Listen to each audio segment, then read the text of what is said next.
maybe the reason why it took so long to get the files released was because they were creating them. Maybe. I noticed Mind Unveiled has been really active in this. I mean, everybody, like, if you ever wonder why I don't talk about the Epstein files a whole bunch, I mean, seriously, what could I do better than it's already consistently done everywhere? You know, it's. I'm not going to break down the Epstein files better than anyone else already has. But something nobody's done yet.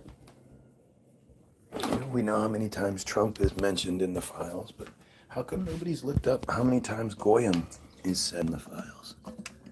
Because that's actually a lot, it's big. I know it's said quite a bit, actually. I know the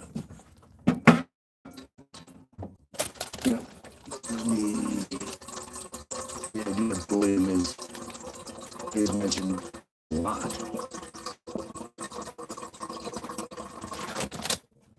So I'm wondering how many total times. I wish I had that access that I could look it up, because I don't care about things that much. But I do think it's strange. I do think it's really, really strange that nobody's looked it up. And so I'm watching Mind Unveiled today. And yeah, Mind Unveiled does a great job, especially with their knowledge set and being able to pick up on things that maybe other people wouldn't. Occult references and whatnot. And their newest video is Jeffrey Epstein is the leader of a cult. And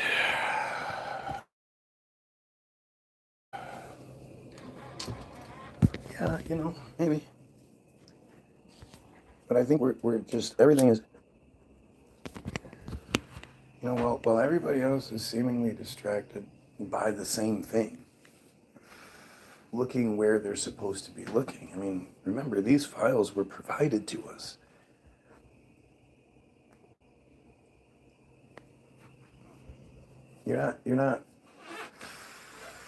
You're not finding something or seeing something or talking about something that wasn't purposefully let out. Every single aspect of the files was looked over with a fine-tooth comb. What they wanted redacted, they would redact it. They would use black redactions, white redactions. They would use whatever they could do.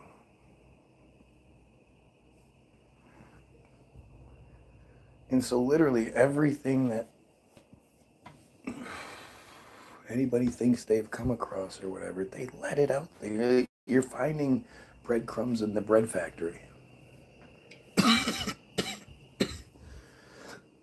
And thinking, you're doing something, you're kicking some ass. What up? Back to you. You're supposed to. I know nobody's talking about Palestine anymore. Everybody is so distracted by the distraction. I mean, that's literally, I don't know how else to put it. It was put out to be the distraction. It wasn't supposed to be something that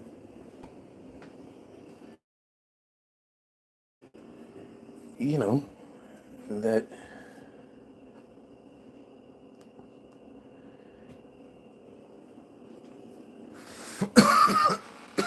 it wasn't supposed to be something like secret.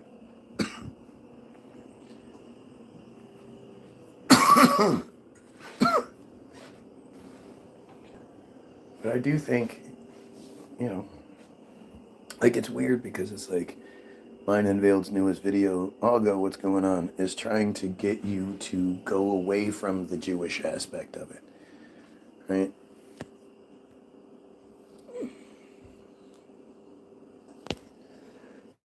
You know, they're trying to get you not to look at things. They're trying to push you in directions that they want you to be looking into. And the friar aspect of things, and then, you know, like the stuff I've been discovering in these last couple of weeks. I don't know. Like, it's more important. Yeah, kind of. You know, the whole Gulf War thing. Heck, a lot of people died because of that. And a lot of people are still fucked up. Gulf War syndrome is a bad thing. You know, when you come, it feels like razor blades, so people don't want to have sex. And, like, Gulf War syndrome's fucked up.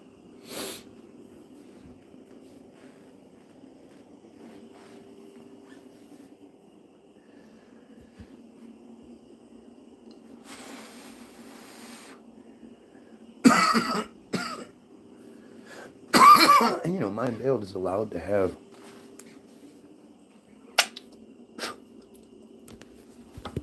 thousands of views and never any censorship. And it's like, you know, I mean, you see it all the time where people are, you know, fuck Israel, fuck Israel. Israel just doesn't exist. Even like this dumbass who keeps repeating himself. Purgatory doesn't exist. The Bible, like, none of it is real. It's all fake bullshit. Do you accept I accept that stupid people believe in purgatory. Sure. Do I accept it as something that's real? No, it's fucking stupid. Everything in the Bible is fucking stupid.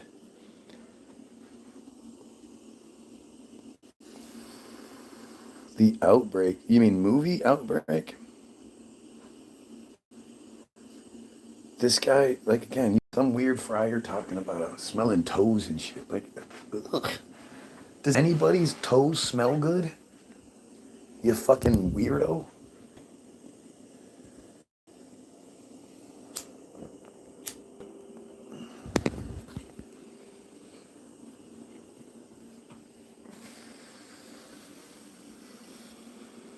Look at this shit. Look at these dumbass comments. Again, anything to avoid what's being said. Do you notice that? Trying to steer the conversation in different ways instead of engaging with what's being said. And, you know, if I'm wrong, then tell me what's wrong. What about respecting other people's religions? Why? Do you? And what does respecting other people's religions mean? Because you believe in nonsense, I'm supposed to pretend like that's okay? What about when that nonsense interferes with other people's ability to live? I'm supposed to respect Judaism when it's a pedophile cult? You know? Yeah, no, I'm good. I'm not going to respect Christians when damn near every single one of you know that your organization is consistently caught raping children and does nothing about it. Protects the people that do the raping. When it comes to the whole Palestinian situation, the only time I've heard the church speak out was after October 7th when they were condemning the attacks. Right? Just curious, how is it bad? What part? Like the idea that somebody has a Donald Trump page. Well, maybe you should educate yourself on something before you would begin defending it. You know? At the end of every video, I put a bunch of links in the description. And those links will give you all of the information you need. It's a pedophile cult. Yep. I haven't substantiated any of my claims. Yep. And now you're going to use some dumbass old joke that's not yours. Wow, you are clever. Yeah. I haven't substantiated any of my claims. Well, let's see. There's the whole Matitza Bapay thing, which is so much worse than people think it is. But then there's the whole bottom of darkness aspect of things, which most of you don't even know exists.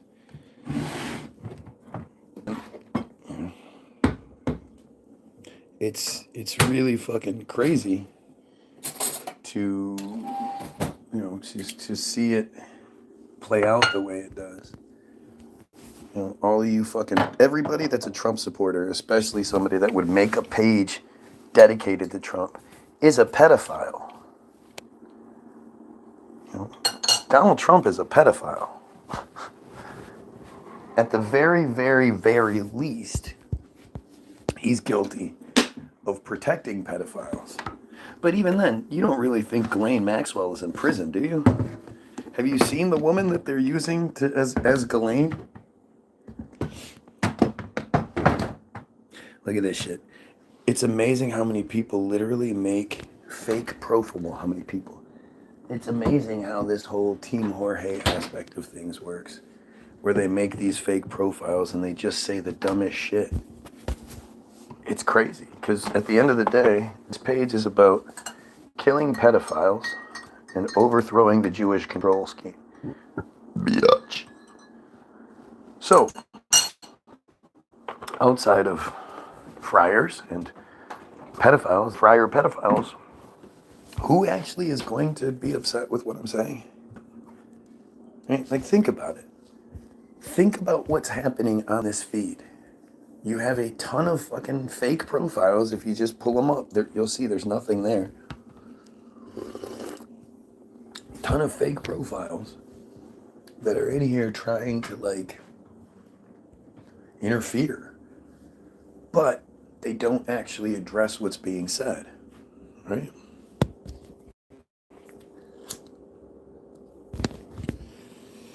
It's all the same dumb shit. Look at this shit. I mean, look at all these people that are like stroking each other because they can't argue. So they just sort of stroke each other's dumbassery. It's really weird. And if I'm wrong, why does that happen? Man, it's 9 in the morning on a Sunday. 9 in the morning on a Sunday, and there are all these same people here. Well, profiles here.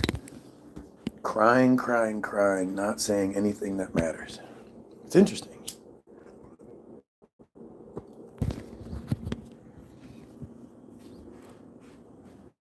Like, it's hard to even,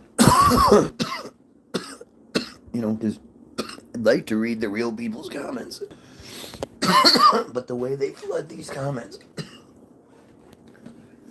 it's crazy. You see what happened to Ian Carroll the other day? He was talking about Rabbi Shmuley, who is an absolute piece of shit, right? He's an absolute piece of fucking shit. And as soon as he did that, his comment section went crazy. Don't talk about Rabbi Shmuley. Don't talk about Rabbi Shmuley. Rabbi Shmuley. That's a character we haven't delved into. I think I have, actually. But it's been a while.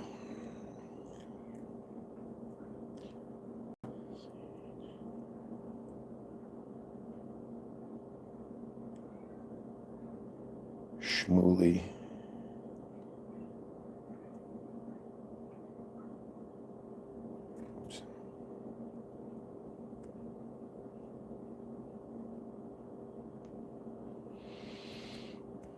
Shmuley Snot Lowenstein. I didn't know that was his name.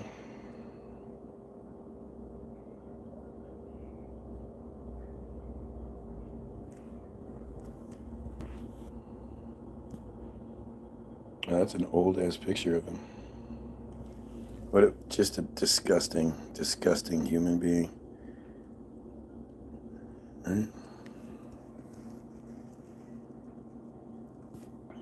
Yeah, anytime they say bong, it's them acknowledging that they're an Israeli bot.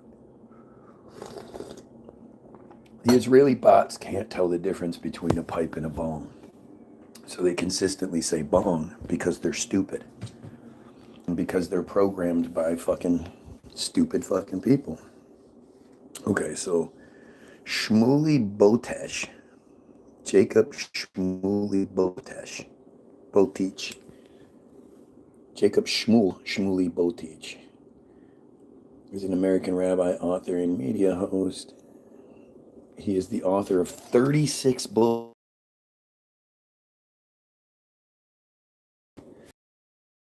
I mean, you don't think about that, but to write, produce, and publish 36 books, this is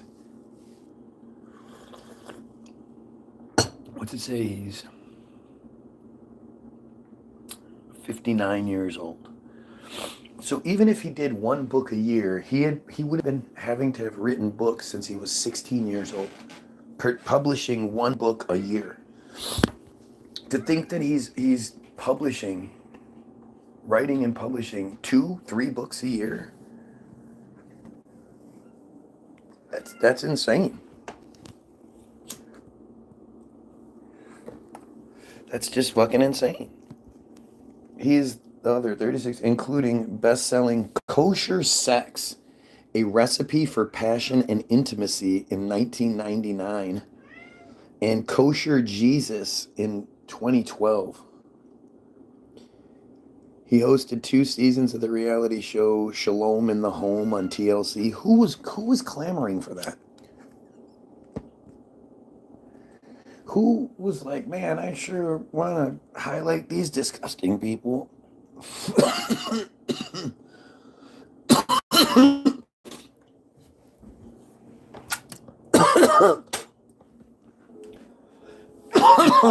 Newsweek named him one of the 10 most influential rabbis in the United States. And the Jerusalem Post named him one of the 50 most influential rabbis in the world. I wonder who number 1 is. I mean, I couldn't tell you another rabbi offhand that I know of that I hear their name more than Shmuley's. So that's interesting. Botich was born in Los Angeles, the youngest of 5 children. He spent part of his early years in Miami, Florida. His father, Yael Botak. So his name is spelled without the E. His father's name without the E. 1932 to 2020 was an Iranian Jew who left Isfahan with his family of 13 to settle in Israel.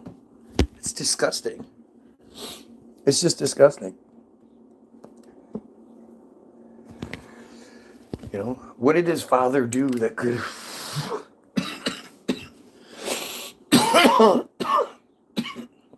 that supported 13 children? I mean, do rabbis get paid like that? Wouldn't you think that a rabbi,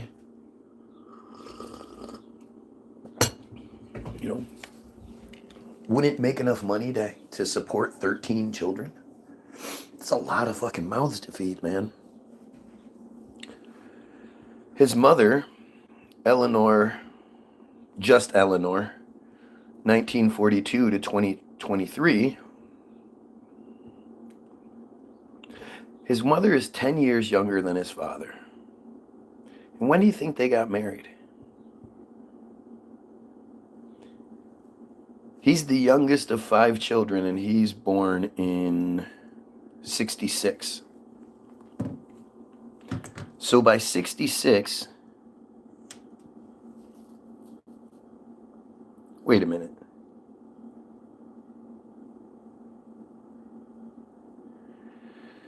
42, 66, 24. So his mother is 24 years old when she has Shmuley, the youngest of 6 children.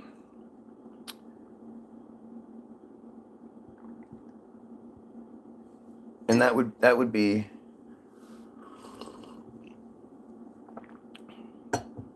youngest of 5 children.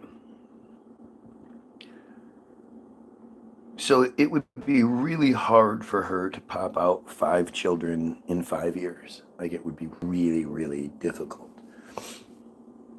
Most of the time, you're talking about a 2-year difference. So that's 10 years. So that would mean she was 14 when she got started popping out kids, with her husband that was 10 years older than her. Because, I mean, at 24, he's 34. See this? I would love to be able to interview Rabbi Shmuley and ask him this shit. Is it why your people don't really say much about pedophilia? Because of shit like this?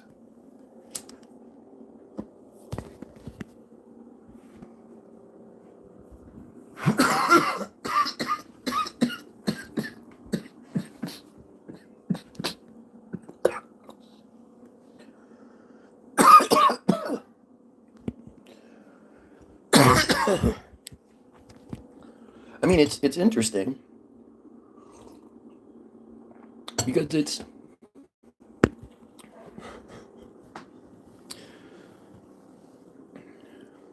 yeah, you're a disgusting piece of shit if you fancy a Jewish girl.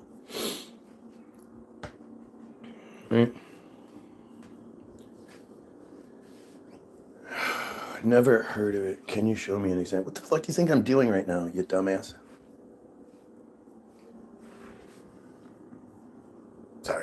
Sorry, I shouldn't be calling people dumbass. Unless you've honestly earned the dumbass moniker, then fine. But think about this. Think about this shit. By the way, if you're watching, like, share, and sub. Help out. Apparently there seems to be a lot of effort against me.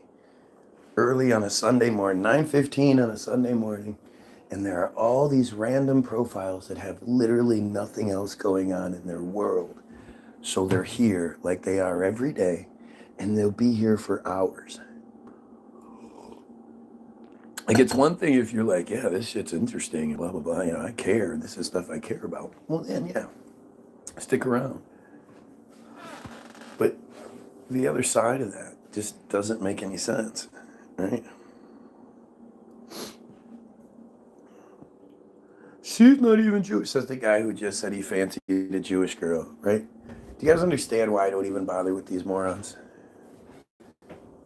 It shows you everything. Seriously, I just pointed out that Rabbi Shmuley's mother was probably like 14 or 15 when her husband, or his father, who was 10 years older than his mom, first started popping out kids. I mean, there's a math thing here.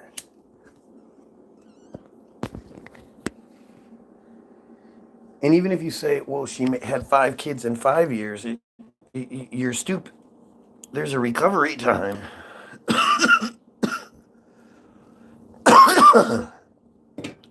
I'd like to know his family. I'd like to be able to see who is, well, maybe we'll see. His mother, 42 to 2023, was an American Ashkenazi Jew who met his father in Beersheba, Israel, where she was visiting as a tourist. She was a little girl. She was probably there with her family to be sold off, because he had to pay the dowry to get her. Shortly after their marriage, the couple relocated with their children to New York and then Los Angeles.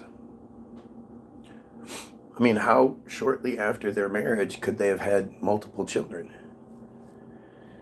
Botich's parents divorced when he was 8 years old. On his bar mitzvah, he told his parents he wanted them to reunite. And that's a thing that's in here? What a weird fucking... What a weird bunch of shit. What a weird bunch of shit, man. If you ever wonder why don't engage with the comment section, look at it. Do you understand why? If somebody was saying something that mattered, it would be, it's going to be missed, but it just shows you, look at how stupid they are. Nobody is sitting here going, hey, this is fucked up. 1977, he joined the Miami Boys Choir, known as the Miami Choir Boys. His most notable solo was in the hit song Baruch Hashem in 1979. What? It's so fucking weird, man. Look at this shit. Look at these dumbasses. Botich attended a Chabad Lubavitch camp and fell in love with Judaism. Oh, really? He wasn't already in love with it, huh? The Lubavitcher Rebbe became his patron, and at age 13, Botich joined the Chabad movement, a Hasidic philosophy that traces back 250 years to Lubavitch, Russia. At age 14, he decided he wanted to become a rabbi to help heartbroken people. It was to help heartbroken people. I wanted to become a rabbi to help heartbroken people. What does that even mean? What the fuck does that even mean? But he's the relationship rabbi? All those relationships between, men 10 years older than their wives who are teenage girls. Like, any way you slice it, right? His mom was a teenager. Even if she was 19, he was 29. Which isn't the way it is. I guarantee that's not how it works. It sounds like she was on a trip with her family. That's what it sounds like. For you to not fucking pay attention to this is just weird.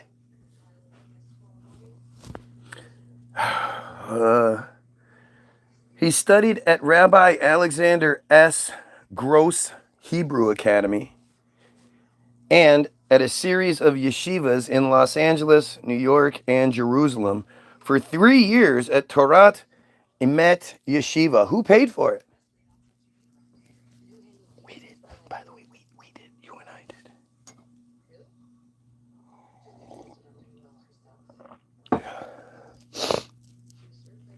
Oh. Botich was ultimately chosen as one of 10 Shabbat students sent to Sydney, Australia to start a yeshiva. Wow. You would think you would want more experienced people to go start some shit like that. In Sydney, he met the parents of his future wife, Debbie. Botich met her when he was 21 years old, and they married in 1988. They're leaving some shit out here.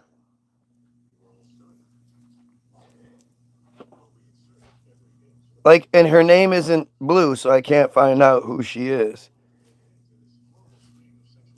Let's see, I guess I'll come back.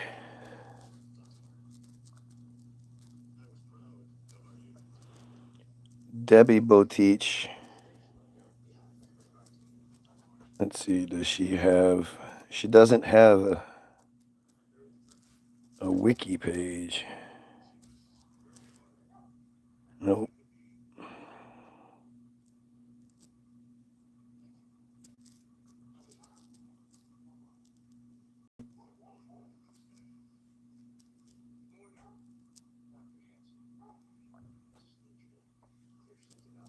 Debbie Botich, wife of Rabbi Shmuley, celebrates her Jewish birthday on 12 Tishri, with mentions of her English birthday occurring around early October. Social media posts from her husband have noted her birthday celebrations in late September or early October.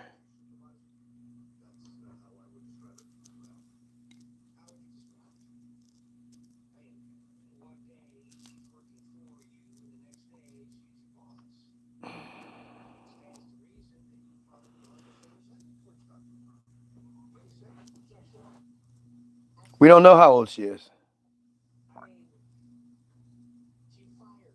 It says based on her engagement in late 1987, which wasn't actually true, at age 18 or 19, she is approximately 56 or 57 years old. Why don't we know how old she is?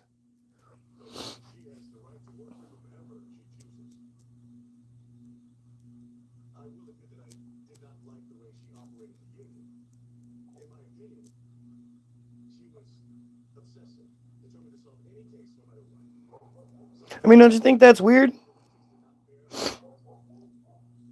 Why isn't her name, or why isn't her birthday known? Is it to make it seem like she married him when she was 18 or 19? Belch.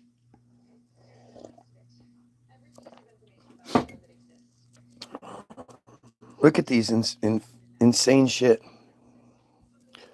I'm obsessed with Shmuley because I'm looking him up one day. Like, again, look at this shit. Look at the comment section. Look at all the dumb piece of shit pedophile friars on here crying about me talking about this. It's shocking how like monumentally stupid they are. You know, they know. They know this is the truth. They know there's nothing they can do or say that's going to make this work.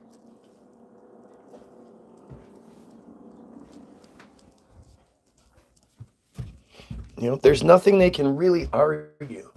So they just keep coming up with these dumbass things. And instead of, you know, like normal people would say, yeah, it is weird. This is a pretty famous person. She's pretty fucking famous. She's pretty well known in the world. Oh shit. For her for her birthday to be non-existent in the world is just, it's strange. It's just strange. You can say whatever you want, but I think it's fucking strange. And it's strange how it happens so often with them.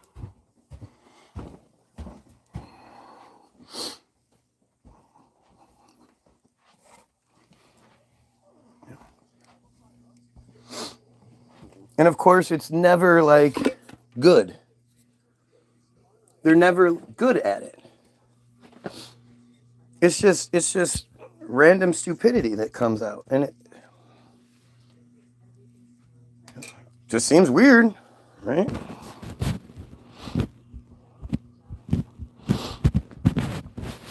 All right, so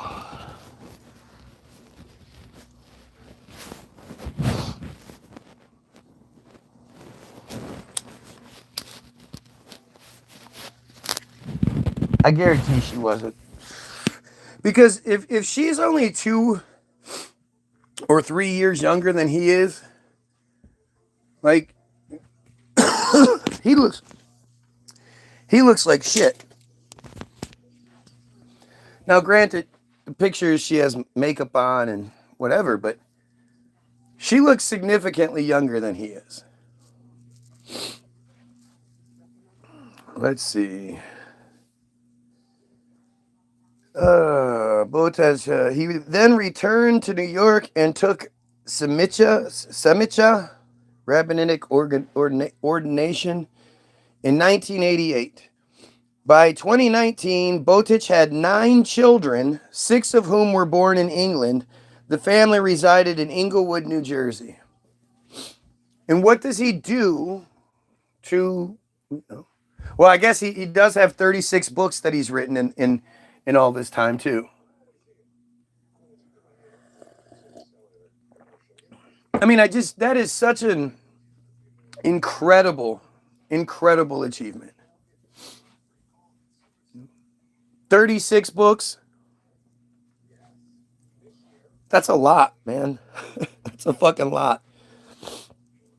While you're also traveling and you know, doing all the other shit that you've been doing, you're also taking time to write and publish books every year. It's just strange, right?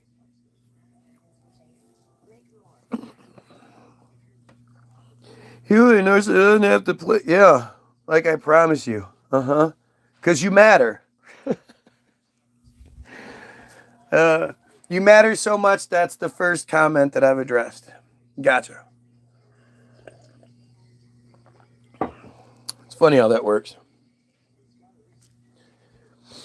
Botich was sent at age 22 by Rebbe Menachem Mendel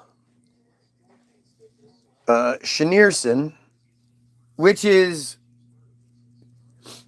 it's purple here, so I've looked him up. I recognize the name.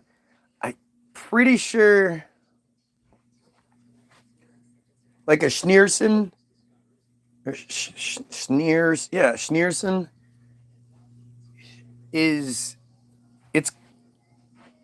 It's like a word in their language now. They've taken his name as a word, or I can't remember, but I've looked it up because it's purple. Well, let's look him up.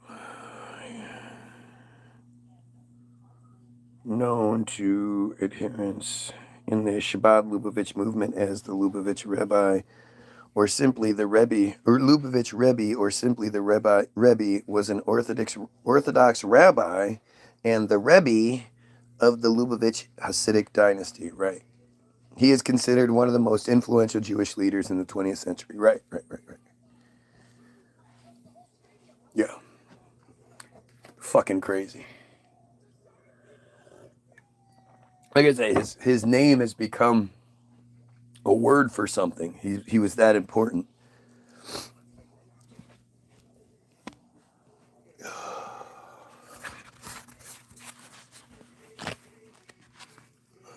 God, I don't really give too much of a shit about this man's fake history. But you know, let's give it a good skimming. Oh man, I'm getting too old for this shit.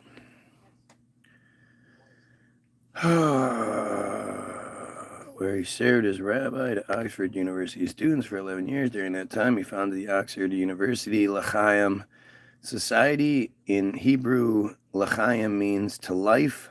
That's why they say it. L'Chaim! The society grew to be the second biggest student organization ever in Oxford, with a membership that included over 5,000 non-Jews. It attracted star speakers from politics, art, and culture, including 6 Israeli prime ministers. 6 different Israeli prime ministers went to this one little fucking place to speak. Like, do you not get how... That's just not how it works. Right? The average person doesn't just start a fucking club and 6 of the most powerful people in the world stop by to give a speech.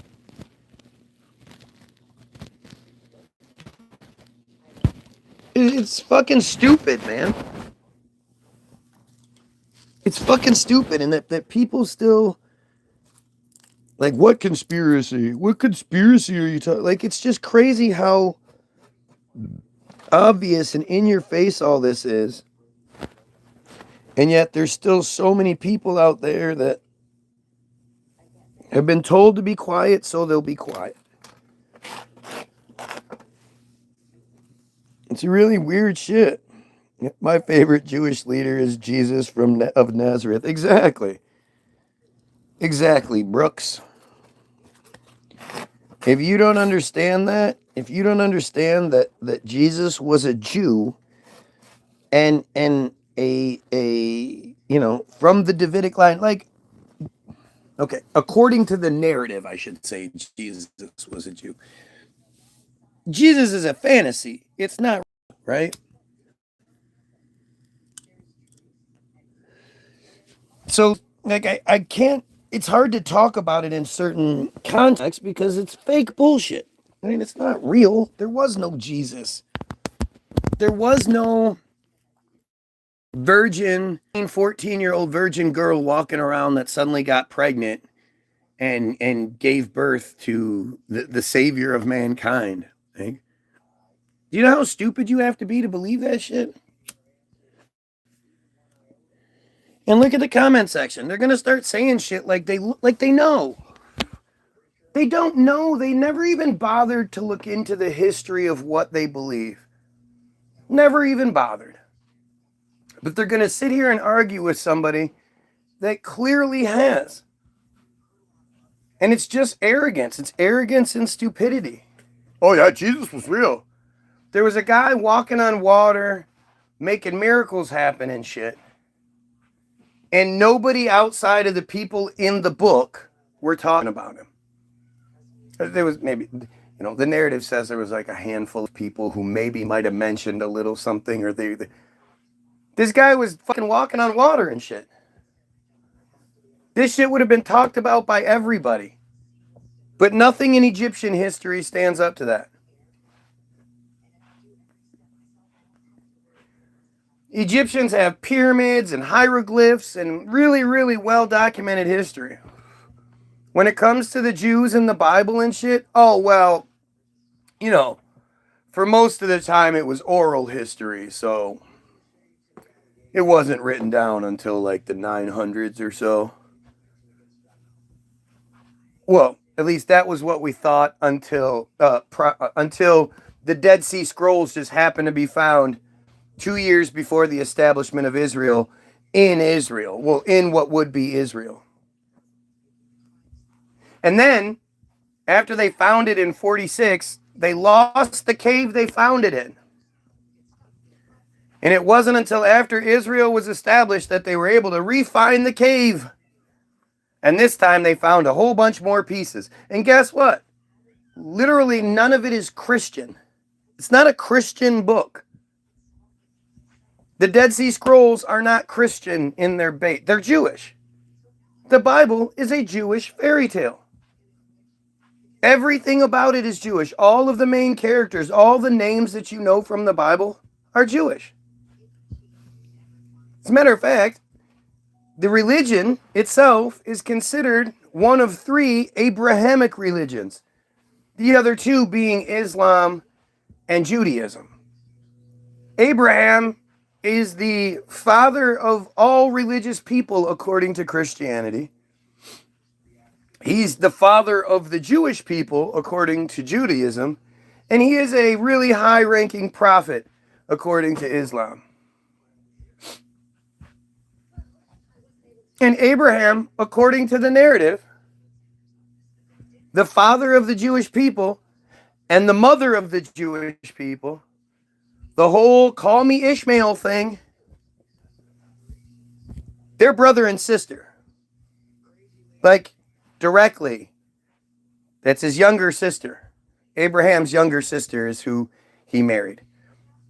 When they first hooked up, his name was Abram and her name was Sarai.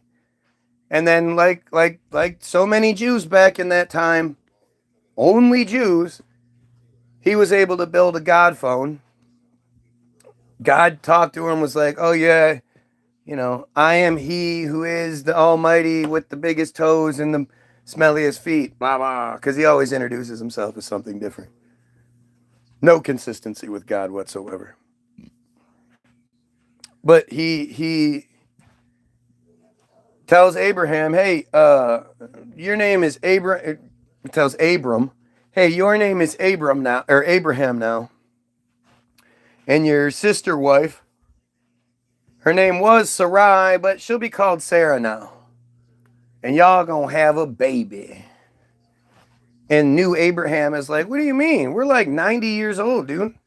We're too old for that shit. And God was like, don't worry. And she had a baby, Ishmael. And for those that say, well, they didn't age as well, blah, blah, blah.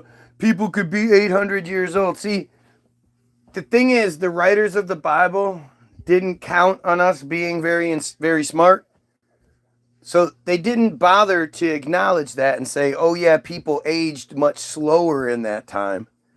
No, Abraham complains, hey man, I'm like 90 years old. What the fuck are you talking about? We're long past having kids age. Well, that would if that was the case, that would mean you wouldn't be an adult until you're like, if you could live to be 800 years old, you wouldn't be a fucking adult until you were like 100. You'd have to slow the age process down. Prove me wrong. Shut up. Look at these just dumb comments. You are stupid if you think you're Y-O-U-R smart. Oh, that's so funny. Come on, man. You can't do that.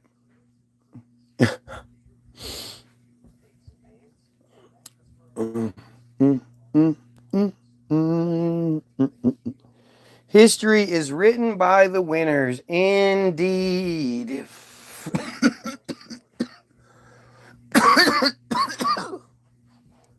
What you don't realize is like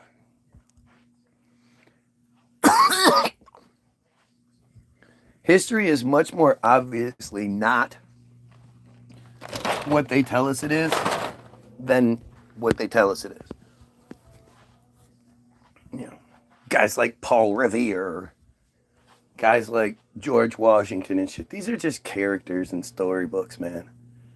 They weren't real. That wasn't a real time, obviously. You know, and all you need to do, like all that, I would think, if you look into the New York subway system, along with the Great Britain subway system, the Piccadilly Circle subway system, that were basically built at the same times. Which, you know, the subway system in New York was conceived as an idea in 1894, and by 1904 they were opening the doors. Damian Michaels actually did a really good video on the Piccadilly one, and he showed that the photographs that they used that are supposedly the photographs of the grand opening of the Piccadilly and the New York one, that they used the same fucking photographs. They're photoshopping those photos. And the background, they were just lazy. They didn't think we would do it because we couldn't. You know, if you wanted to find the original subway pictures, you would have to like look through. You'd have to hope that the library that that in your region that was you know, reachable by you with what, horseback, that library had books that were about this, you know, and that was the way it was up until like 2000.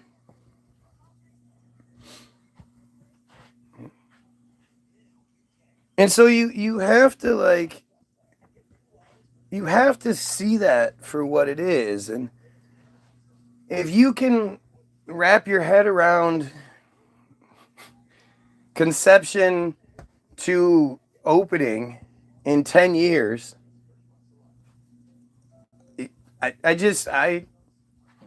we're not on the same page. It's just, you know, you're on a completely different page than I am. Because to me, that shit just seems way too obvious.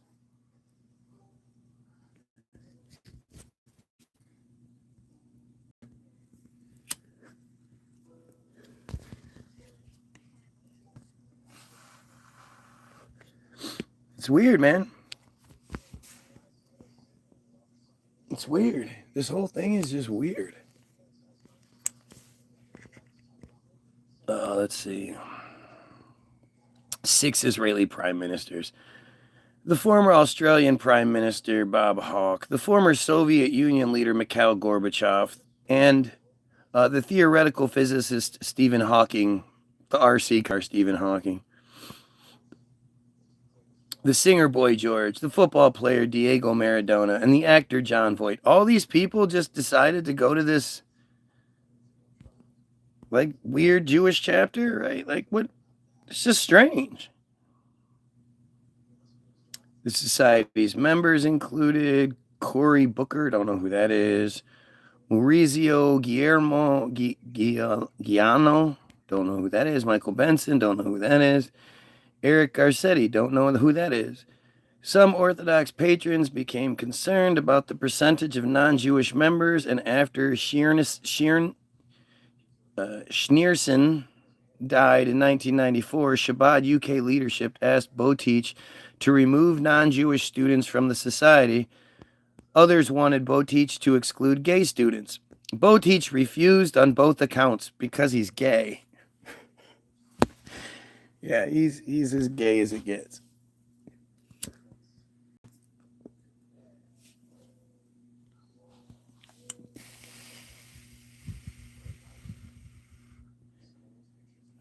Saying the Rebbe had loved non-Jews and regularly reached out to them. Botich then changed the L'Chaim Society from a student society to an independent organization. Here's to cancel an event featuring Israeli Prime Minister Yitzhak Rabin. You know, the guy that was killed, Yitzhak Rabin, the guy that was killed by Itmar Ben-Gvir. Or at least Itmar Ben-Gvir's closest confidants. The guy that's in charge of Palestinian society right now, like one of the most powerful people in Israel right now, is Itmar Ben-Gvir. And a week before Yitzhak Rabin was killed, a young, ugly as fuck. There's not too many people uglier than Itmar Ben-Gvir. Like, that dude is... he's like disgusting personified. Every aspect of his presentation is just puketronic, man. It's so gross.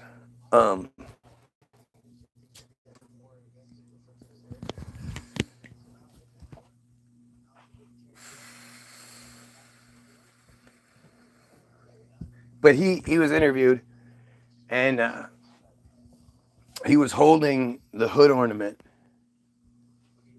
from Yitzhak Rabin's Cadillac, and he was saying, "Look, if we can get the hood ornament, we can get you anytime we want to."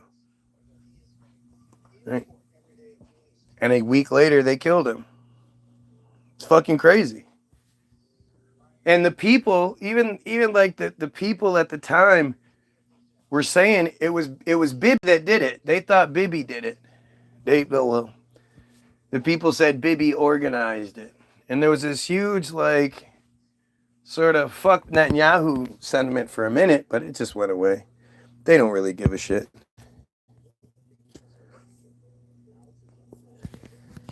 They're just awful people, and it's understandable. You know, it's understandable when you understand that what happens to them as children. And that's not saying it's okay or anything, but it's understandable how they can be so fucking callous. How they can be such awful human beings, and it's because of what's done to them. You know, their binding of Isaac rituals and all that. Like, it's really fucking disgusting. And this is the thing. I'm still shocked that nobody else talks about this. You know, I'm saying it for a long time, and the newest song is literally titled this. But Israel Hayom, Bottom of Darkness, was an article that was produced. Israel Hayom, so for those that don't understand, or who will hide behind, oh, you can't just read stuff, blah, blah, right? Sheldon and Miriam Adelson, Sheldon Adelson's like baby in this world was Israel Hayom. That was his favorite thing. It was a free, it is a free Israeli, free weekly paper pamphlet distributed to the people for free. And so it's all them, like very, very Hasidic, very, very, all the way through, you know, everybody that works there. There's no GOYIM anywhere, right? And so there is no hiding behind the source in this case. The source in this case is as rock solid as anything ever has been. And so you read this article, and it's all about how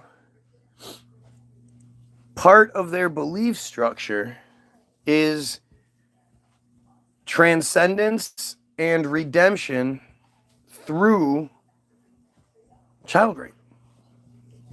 Yom Kippur, like, that's what all of this is about. And this is such a huge problem in every community in Israel, whether it's Hasidic or it's secular or whatever. North, south, east, west, all across the board, there are endless reports of ritualistic sexual abuse that, you know, if they report it, the cops just shut it down and don't look into it or anything. So it doesn't really matter. So most people don't even report it. But the article will tell you it's because the cops don't have, maybe it's because the cops don't have the funding to do so. And I don't even know how you could say that with a straight face. The United States alone gives Israel $3.8 billion a year, which works out to be about 15 billion shekels once the transfer takes place. It's a lump sum cash payment delivered in the first fiscal month of every year with no restrictions, no strings attached, nothing. We just give them, and it's supposed to be military aid, but it's just cash. It's just cash. And I actually have to look more into it because they just recently signed the newest one, the one that's going to take place. And they said they were trying to extend it to a 20-year deal. But I can't imagine that they kept it at 3.8 billion. That just doesn't seem like they were upset when they got the 3.8 billion in 2016. They thought that they should have gotten the 100 billion over the 10-year period, so $10 billion a year. But Australia gives them $2 billion, or Australia gives them $1.2 billion. Canada gives them $2 billion.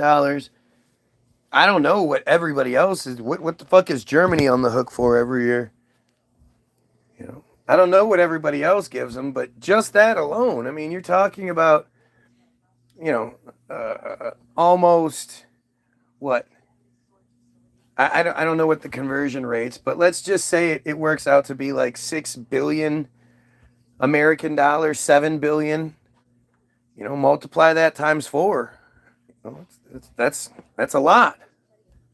That's 24, 28 billion shekels a year from 3 different countries. So to claim that they don't have enough money to investigate all these child rape accusations, it's a joke. It's a fucking joke.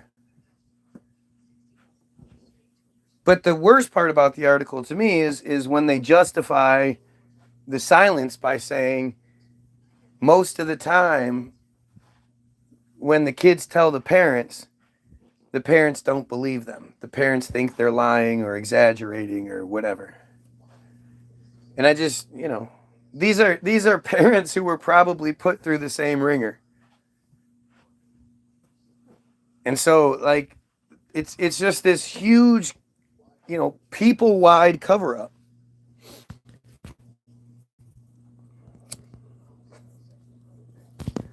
But when you understand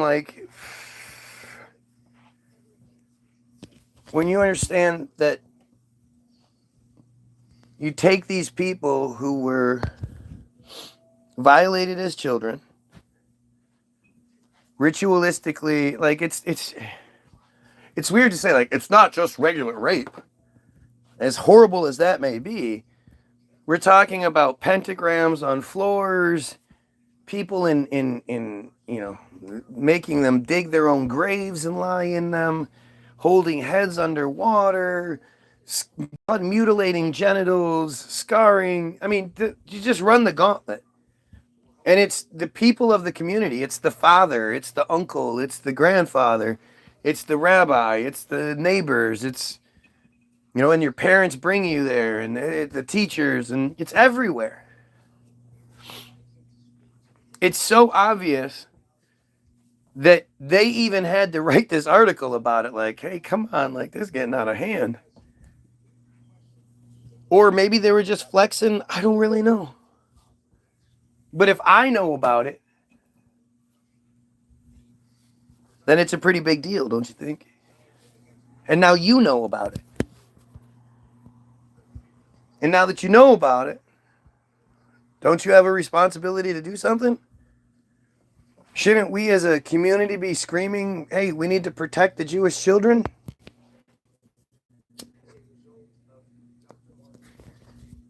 Clearly the whole, well, it's ritual, well, it's tradition, that just doesn't fly anymore.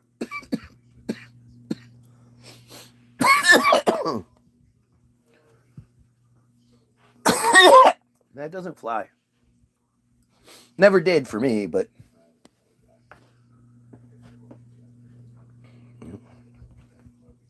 throw the Matitza Pape in there as well. You're fucking kidding me. And when you try to say that it's not a cult, a cult-wide thing, I asked, where's the opposition to it? Where are the large Jewish groups that oppose Matitza Pape? Sure, you sort of hear the narrative of like, something will happen where a couple of babies will die of herpes infections. And then like, oh, we need to stop, blah, blah, blah. We should use a tube. The herpes argument is the cover-up. Do you understand that they use the herpes as the cover-up? Right? Because they'll say things like, well, only a very, very small, one out of millions. One out of millions is, one out of thousands and thousands or millions are actually have something negative like this. So it's a very, very small number. So it's not even worth really arguing, because such a small number of these cases actually produce a herpes infection or something. So what they're arguing is that they put their mouths on baby dicks, bloody baby dicks, so much that the 6 or 8 times it's happened is just, it doesn't even, it's like a could happen to anybody kind of thing. The times it's been reported. Instead of saying, yeah, why do we do the whole thing to begin with?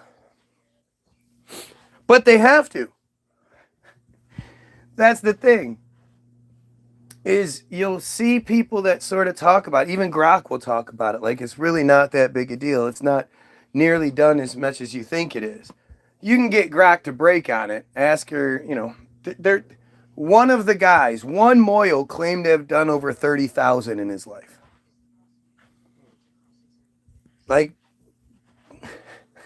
if you do the math on that, that's like 2 per day every single day without taking any breaks over a 30-year career.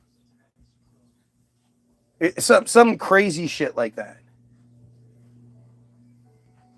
That's not including weekends and holidays and all that other shit. That's 2 every single day. 2 or 3, I think. I can't remember. And that's just one guy. There are hundreds, if not thousands, of Moyles in this country. They're all working. Their sole job is to perform this. They don't do anything else with the church. So this is happening so often, and it's being talked about like it's not a big deal. But as far as the mitzvah goes, it's one of 4 stated parts to the mitzvah. If you don't complete each of the 4 parts, you don't complete the mitzvah. And considering that no other mitzvah is more important, and it's as important as any other mitzvah, because you know how they like to do that double talk, you know it's happening way more than you think it does.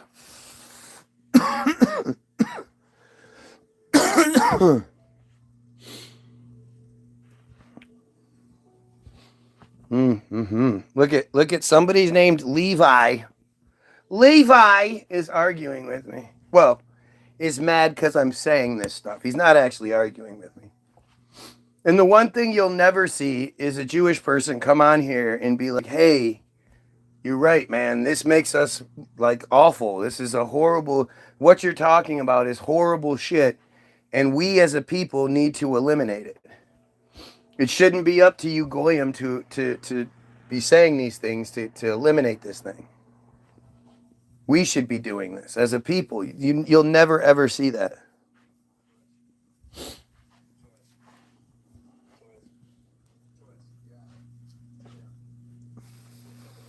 Oh, I saw it as Levi. My bad.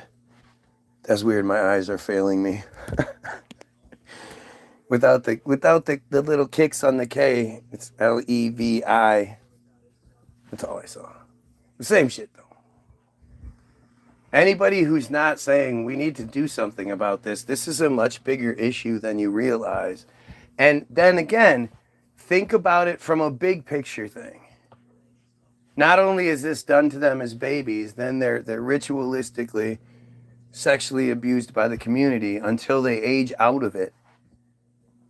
And then they become adults at 13, where because they were so the way that they sort of keep the kids from truly breaking, because it's all like MK Ultra sort of shit, compartmentalizing, creating secondary characters and shit. That's what they're consistently doing with these rituals. This goes way back. But they tell the children that they're chosen, that they're these special vessels, and that all of these adults doing this to them, they're not doing it because they're sick, twisted fucks. They're doing it because they need to be redeemed. It's a redemption thing. It's a transcendence thing.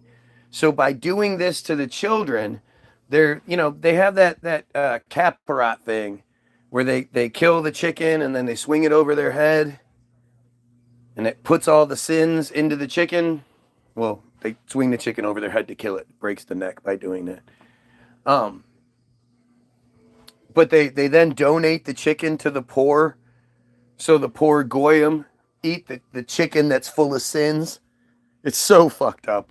If you actually believe in any of it, if you believe that you can transfer your sins, your poison into this animal, and then you give it to somebody else and here, I know you're hungry, eat this. That's fucking gross. I know it doesn't, it's not, if you're going to kill it, might as well, but just if you actually believe what they say they're doing, that's really a fucked up thing to do to people. But they also, the people that believe that will do that with chickens and then feed it to the poor, right? Same people also believe that sort of the ultimate transcendence, Yom Kippur ritual, is to violate a child. You put all of your sins into that child. And everybody that does that is putting the sins into that child. And I'm sure it's because at some point you believe that person is going to be okay because they're going to once they turn into an adult, they're going to transfer all those sins onto another child. And you have to think, like, so many generations of this transfer of sins going into children, like, that's so fucked up to believe that shit, right? But this transfer of sins happens, and then when the child becomes the adult, now they're full of all this sin that they have to have a transcendence. They have to have a redemption. So they have to put it into another child. And that's how this whole cycle, it completes the circle, completes the circuit. So now this person, what are they going to do? Tell on themselves? No. They're not tough. They're cowardly, disgusting people to begin with. Not to mention, so much of it is actually recorded and sold as child exploitation materials through the dark web. It's well documented in the Israel Hayom article. There are a lot of pieces of that article that I don't even touch on. That being one of them. But I highly suggest anybody go read that article. Well, you know what? I'm going to leave you a link in the description. Normally, I leave you the full list of things. This time, it's just going to be one link. So you can see the video for yourself. So you can see the article for yourself in case it gets taken down. The video will have a link to the actual article. So it's a loop. But you take these people who have been put through that. As children, they were routinely, viciously, violently, horrifically violated. Then they were forced to do it to another child when they were adults. And now you have a people that believe, no matter what you say you've been through, it doesn't compare. It doesn't compare. Oh, you lost your house to bombs. Oh, your person was killed. You're upset that we live off your teats. We get donated all. Do you know what we had to do to earn that money? Do you know what we had to do to earn that favor, that Semitism that we demand? Nothing is free. Right? You want to think that they live a free life. They don't. If they happen to be someone that escapes the abuse, they're stuck with the torment of knowing about it and saying nothing. 12 likes, 12 viewers, 2,500 plus subscribers. Totally makes sense, doesn't it? If you actually give a shit about any of this, like, share, sub.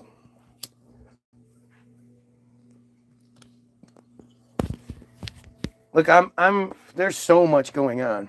There's so much with the Epstein files and all this other shit. This piece, the system is telling you to focus on the Epstein files. You want to have a really popular channel? Make Epstein videos. Those do really, really well. 50 million Epstein searches and shit in the last week or whatever.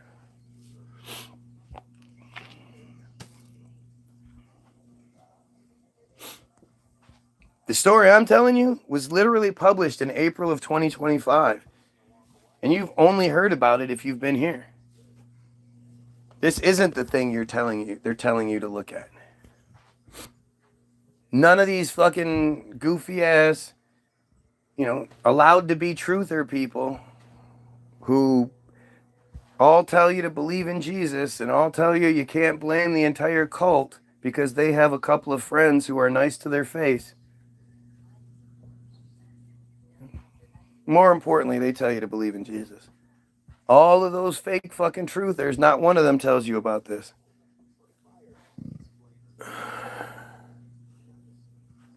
Don't you think that's fucking strange? Don't you think that's fucking strange? Look at these cowards. Look at this coward. Got nothing to say but dumb shit, because he can't. There is no argument against what I'm saying. You just can't do it. I'm just better than you with this. Look at the cowardly shit that comes my way because they can't. What are they going to say? Oh, you're wrong. It's beautiful because it's traditional. The stupid shit like that. No, it's not going to work.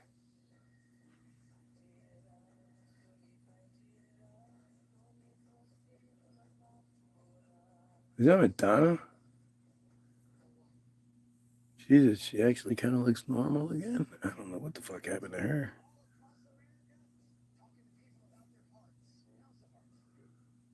Oh, man. You show me somebody else telling you about this shit. Show me somebody else talking about Team Jorge. Act.io. You know, these are weird things that nobody else seems to be focusing on, but they're huge pieces in this puzzle.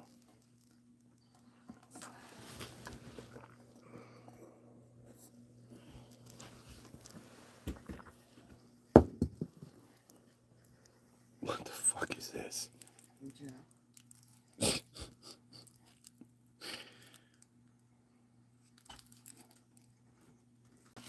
There you go. That's all you, baby. I don't.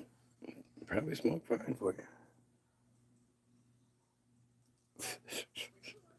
Will you re-roll it? Why?